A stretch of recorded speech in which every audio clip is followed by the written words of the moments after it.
Hello and welcome to another stitch tutorial from SandraStitches. Today we are going to be working the waistcoat stitch. Now look at this beauty. It's a very simple stitch, but it gives us a very dense fabric, as you can see, and it's reversible. And you can use it in many ways for washcloths like this one, or maybe for blankets, for sweaters, for scarves, anything you want. So for the purpose of this tutorial, I'm going to be using my weight 4 yarn. I have a weight 4 yarn and my 5mm hook.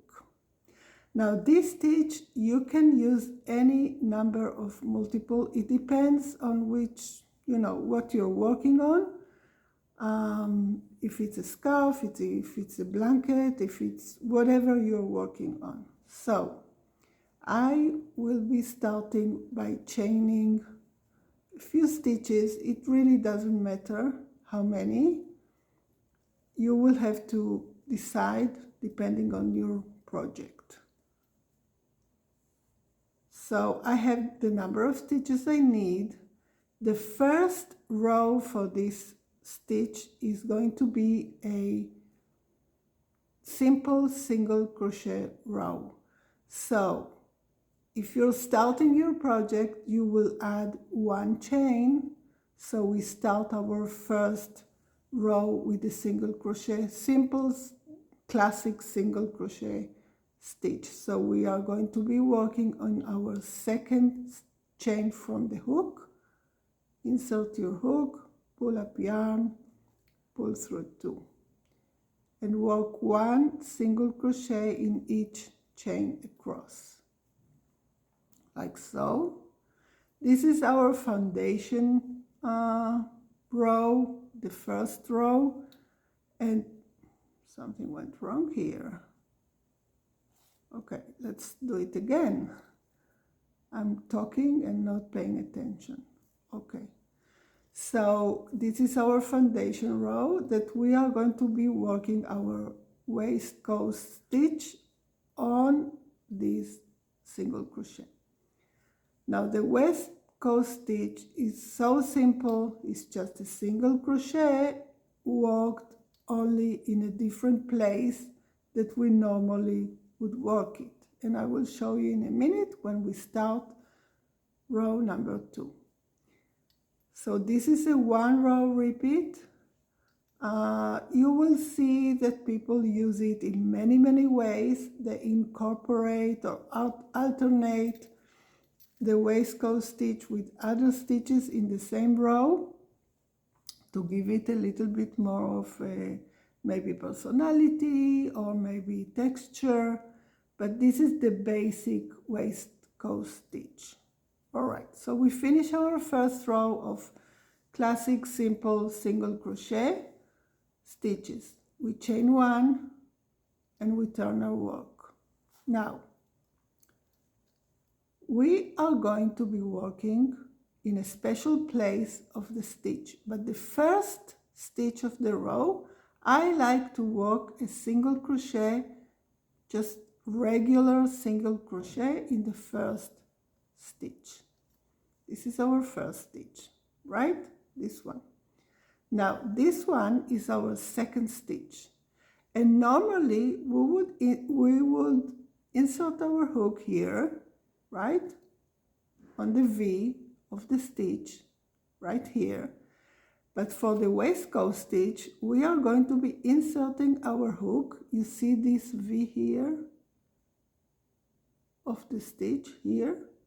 We insert our hook in the middle of the V shape there, and pull up a loop, take yarn, and finish our first waistcoat stitch.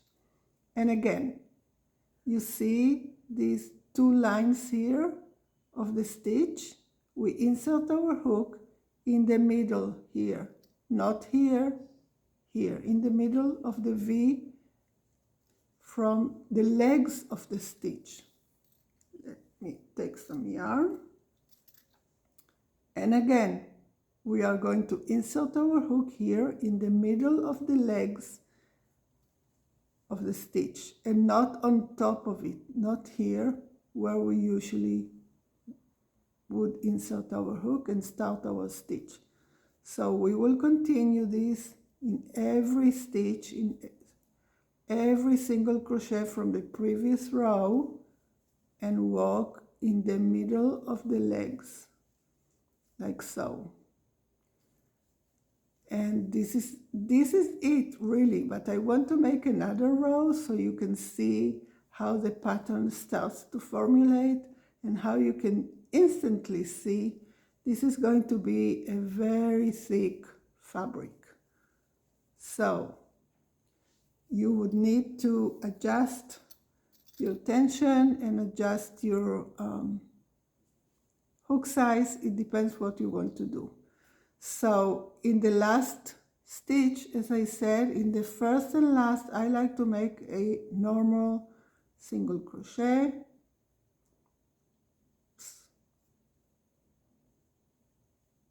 Just a normal single crochet to finish my row. Okay.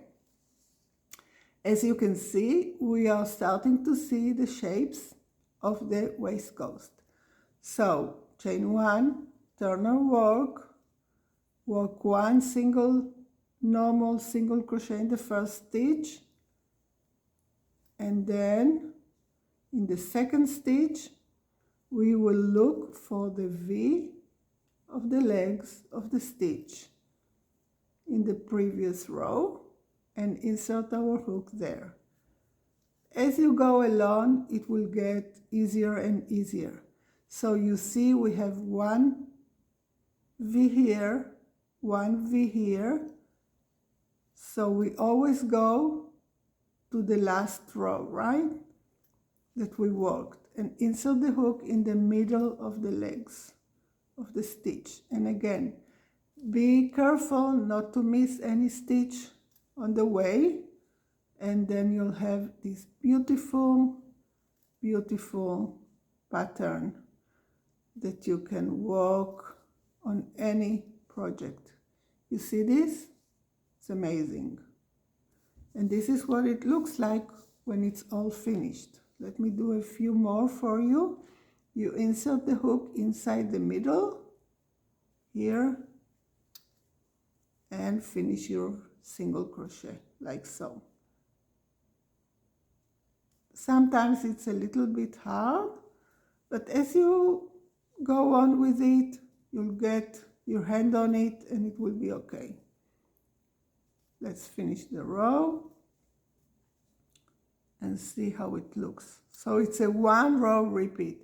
If you're incorporating this stitch in the middle of another of a project and you want to do a few stitches in the same project, so it doesn't really matter how many stitches you have, as you see, but try to start with a single crochet row so you have the foundation where to start your waistcoat. All right, so this is it. This is our waistcoat stitch. As you can see here, it's also reversible, so it looks the same on both sides, has the V's on both sides. I hope you enjoyed this tutorial, and I will see you in our next stitch tutorial from SandraStitches. Don't forget to subscribe and hit the notification bell. Bye bye.